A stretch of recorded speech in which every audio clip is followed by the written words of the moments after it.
Kim, quand on est prêt? On est en nombre. Bonjour! Bienvenue à cette séance ordinaire du Conseil des maires de la MRC de la Vallée-de-l'Or du mercredi 15 mars 2023. J'aurais besoin d'un proposeur pour ouvrir l'Assemblée. Je propose. Madame section 2, direction générale. Alors, en 2.1, c'est l'adoption de l'ordre du jour d'aujourd'hui. Je propose. Madame Larivière.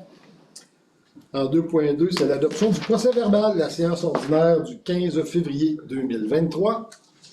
Je propose. Et en 2.3, c'est la correspondance. On a une correspondance qui nous a été transmise par plusieurs partenaires en lien avec une demande de rencontre avec le ministre de la Justice. Alors, ça a été fait par le commissaire industriel, la directrice de la Chambre de commerce et d'industrie de Val-d'Or, la SADC, Carrefour Jeunesse Emploi et Ville de Val-d'Or concernant une demande de suivi pour une rencontre, comme je disais, avec le ministre de la Justice. C'est un partage qu'ils nous ont fait et on comprend très bien la demande et on la supporte également afin de pouvoir pallier à certaines problématiques de criminalité sur le territoire de la MRC de la Vallée-de-l'Or et aussi bien sûr à la Ville de Val-d'Or. Alors, on va pouvoir répondre également à cette demande par écrit. Un proposeur pour accepter de faire une réponse écrite à ces organismes-là en appui à leur demande. Je propose. Madame Thibault. Section 3, service du développement local et entrepreneurial. Alors, le thème 3.1, c'est dérédition de compte MTQ, étude de transbordement ferroviaire. Alors, ça serait pour approuver de déposer l'étude qu'on a reçue de notre spécialiste qu'on a mandaté pour faire l'étude d'opportunité pour un centre de transbordement régional ferroviaire dans la MRC Vallée-de-l'Or. On a reçu la dite étude, mais avant de la déposer publiquement, on a la déposée au ministère du Transport du Québec qui a payé une grande partie de celle-ci. Alors, elle sera rendue publique, bien sûr, dans les prochaines semaines, une fois le ministère qui aura approuvé le dépôt de la dite étude. Alors, ça prendra un proposeur à cet effet. Je propose. Madame Larivière. Sur ce point, il y aura des présentations également, une présentation publique quand on sera, je ne dis pas dédouané, mais autorisé par le ministère suite à une lettre de confirmation qu'on peut la dévoiler. Une présentation publique sera faite ici à la MRC pour les entreprises, citoyens, médias, pour prendre effet des résultats de cette étude qui sont très intéressants.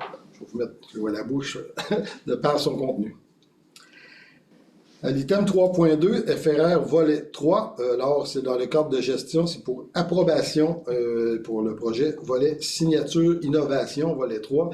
On dépose au ministère les orientations pour les prochaines années pour le volet 3 signature. On a 1,2 million qui nous est offert par Québec pour le volet 3 signature. Alors, la MRC Vallée-de-l'Or, pour dépenser ces sommes, doit déposer un cadre d'orientation. Alors, l'annexe 1, c'est les serres séricoles à Sainte-Terre qui vont chercher des sommes dans ce fonds. La communisation du circuit court avec les marchés publics de celui de la MRC Vallée-de-l'Or à Val-d'Or, Malartic, et on souhaite un côté Sainte-Terre bientôt. Projet pilote d'incubateur également expérimental de serre en développement durable et développement des compétences agricoles. Ça, c'est en partenariat avec le cégep, partenariat possible avec le cégep de l'Abitibi-Témiscamingue pour une formation à cet effet. Et l'axe 4, c'est le développement de la zone agricole. Alors, c'est le plan d'orientation pour avoir accès, bien sûr, aux dites sommes. Ça, c'est pour adoption et pour dépôt au gouvernement. Je propose. Madame Thibault. 3.3, c'est le FRR volet 3. Encore, c'est le comité de gestion. Ben, on doit créer, malheureusement, ou ça dépend de quelle façon qu'on le voit, un nouveau comité à faire le suivi sur ces orientations-là.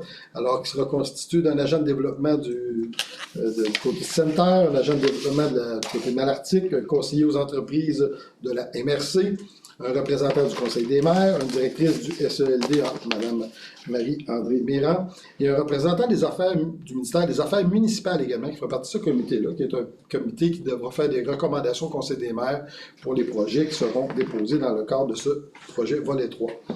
Alors, ça prendrait un proposeur et une recommandation pour représenter le Conseil des maires sur ce comité. Je propose et je recommande Madame Thibault. Madame Thibault, vous acceptez la proposition? Oui. Alors, proposé par Mme Pelchat. Merci. Représenter le conseil de maire, c'est un comité de plus, mais elle nous dit qu'on va alléger l'appareil municipal, mais on nous met des couches supplémentaires régulièrement. C'est un comité imposé en passant. 3.4, volet 2, c'est le rapport annuel au 31 décembre. C'est pour un dépôt au gouvernement. C'est le rapport du FRR, volet 2. C'est le fonds qui nous est versé par le gouvernement du Québec chaque année pour les opérations de la MRC. C'est un fonds libre qu'on utilise dans le budget et dans d'autres projets et autres demandes. Alors, c'est la reddition de compte de toutes les dépenses faites par ce mois, qui est un montant de 1,4 million annuellement. Je propose. 3.5, c'est l'entente de partenariat Vallée de l'Or. C'est pour l'approbation c'est pour un partenariat, dans le fond, c'est pour une étude EP.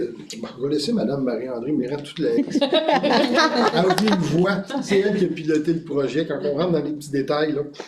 Oui, alors c'est une entente de partenariat qui est proposée par Tourisme Val-d'Or. En fait, l'objectif, c'est d'identifier la Vallée de l'Or comme étant une destination de choix pour le tourisme et de pouvoir éventuellement signer des ententes et être plus attractif là, comme territoire. Alors, ça consiste en une étude dans un premier temps et évidemment la coordination de cette démarche-là par Tourisme Val-d'Or et Tourisme Vallée de l'Or. Alors, c'est une somme de 12 000 environ qui est demandée au Conseil des maires via le fonds d'opportunité, le fonds de gestion de la MRC pour réaliser cette étude.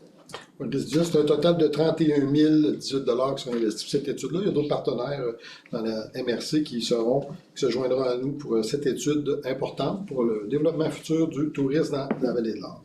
Un proposeur. Je propose. Mme Pelchat. 3.6, c'est une lettre d'appui au projet Panorama Québec, CLD Rwanda. Une ratification, vite fait un point à la dernière séance, on avait fait une résolution dans laquelle on a mentionné notre insatisfaction, notre désaccord par rapport au programme du CLD au niveau du projet Panorama Québec, parce qu'on concluait qu'il n'y avait pas assez de représentants ou non représentants de notre territoire sur ce projet.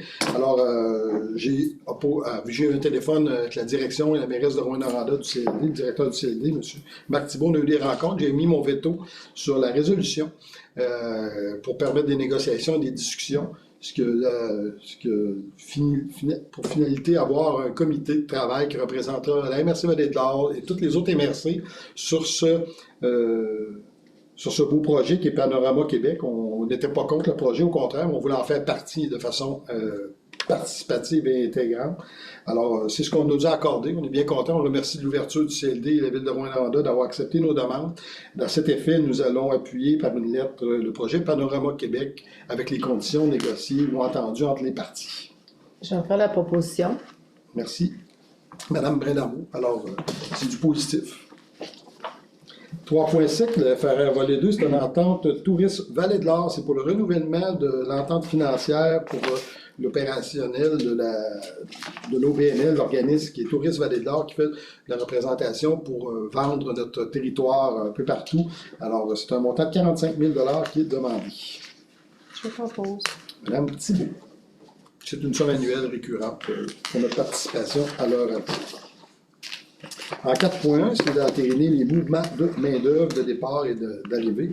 Bonne nouvelle, on a trouvé une personne pour un poste de mécanicienne. Ils sont très difficiles à trouver. Alors, c'est une dame, Mme Marie-Annick Clermont. Alors, un petit clin d'œil, on est bien heureux de vous accueillir dans notre équipe de mécaniciens de machinerie lourde.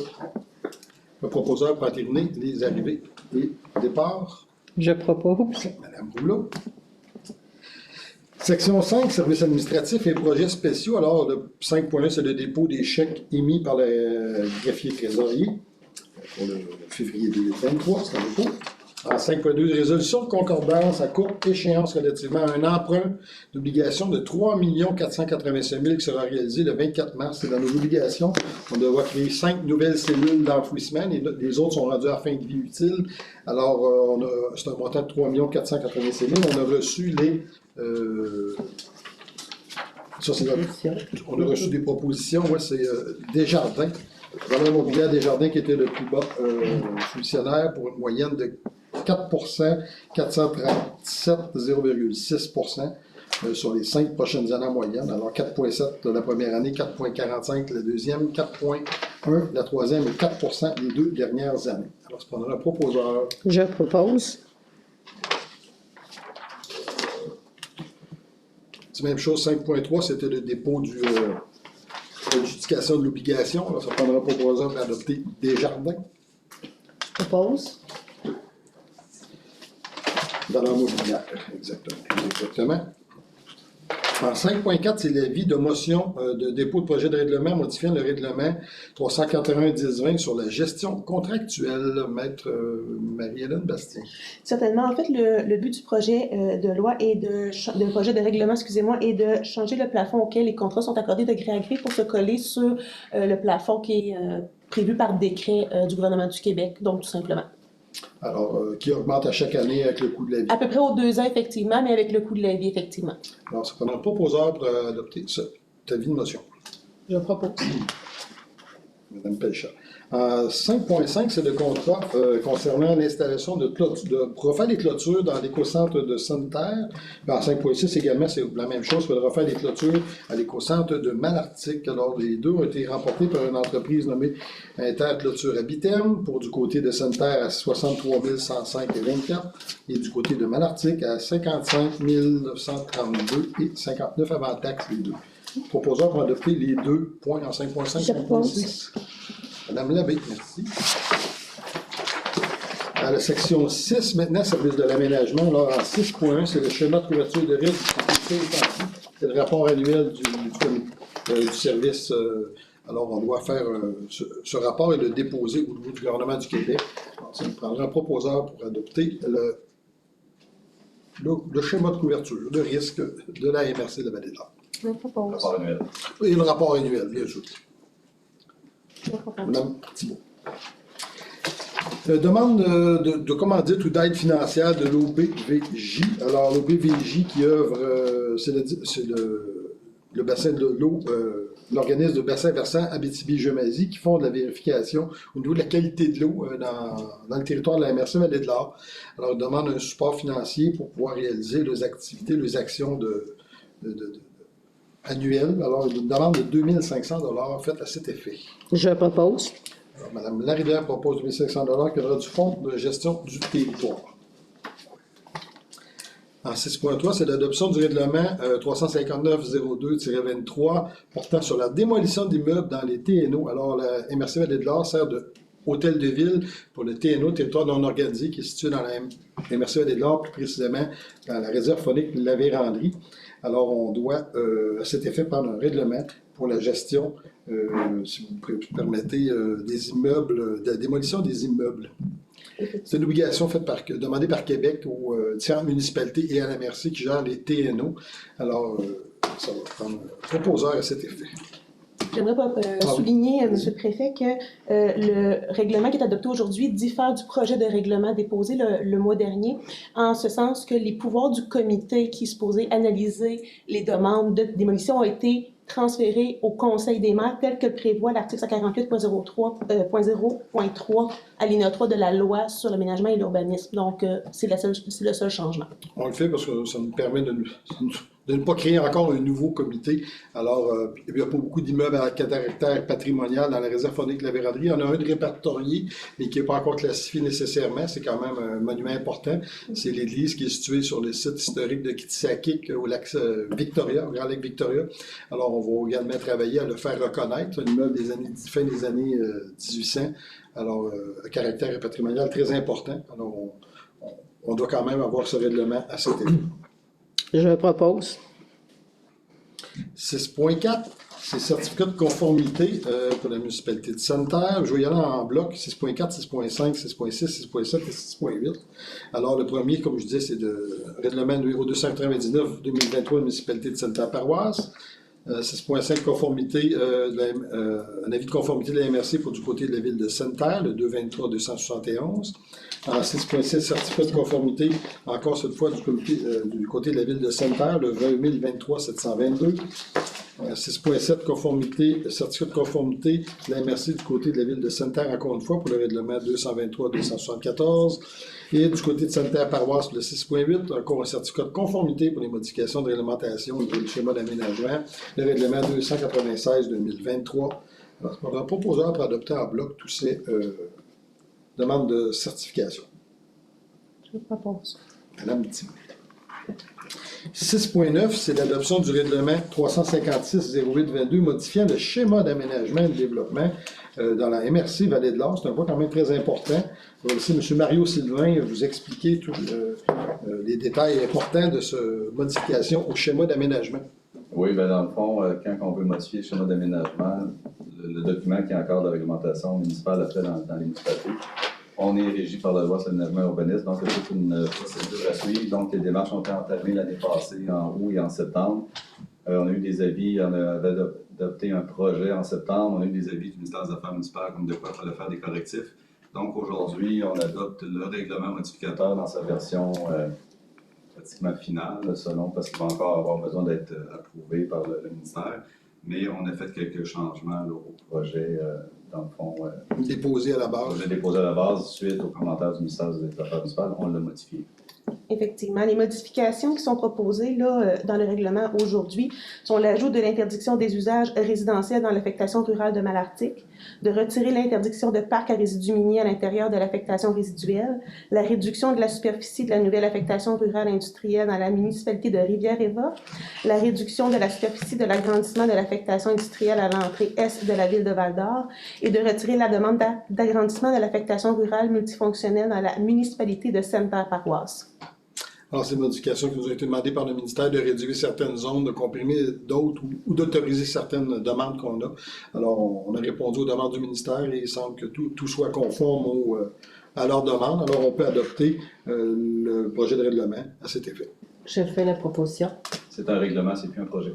Ah, c'est un règlement, exactement. C'est C'est un projet. Merci de bien spécifier. C'est un règlement qui va entrer en vigueur une fois du tout autorisé par Québec. Québec a 60 jours, là, il doit se prononcer dans les 60 jours. On souhaite que tout se passe bien dans ces délais. Alors, adopté par Mme Brindamour. À l'item section 7, service de gestion des matières résiduelles. Alors, ici, on recycle. Place Amon a été désigné comme étant le bâtiment, la bâtisse pour faire un exemple dans la MRC Vallée de l'Or de bonnes pratiques au niveau environnemental, au niveau du recyclage, du compostage et de la gestion des matières résiduelles. Alors, ça a désigné Mme Mélissa Allard à être responsable de ce volet. Je propose. Dans la rivière. Et en section 8, comité MRC et autres organismes, c'est le dépôt du procès-verbal du comité SST de la MRC Vallée de l'Or qui s'est tenu le 2 novembre 2022 à 14h. Alors, c'est un dépôt. Alors, je vous remercie. C'est ce qui fait la tournée de tous les points de l'ordre du jour d'aujourd'hui. Et comme à l'habitude, si vous avez des questions, des demandes, des points, ou vous voulez plus d'informations, vous voulez des documents, ça fait plaisir de vous les partager. Vous avez juste à vous présenter ici à l'MRC ou nous appeler ou communiquer avec nous par web ou par courriel. Ça fait plaisir de vous partager toute l'information recherchée. Sur ce, ça prendra un proposeur pour lever l'Assemblée. Je propose. Madame Cochet. Merci et on se revoit en avril prochain, Le 19. le 19 avril, 11h, pour une autre séance publique du Conseil des maires de la MRC Vallée de l'Or. Bonne journée.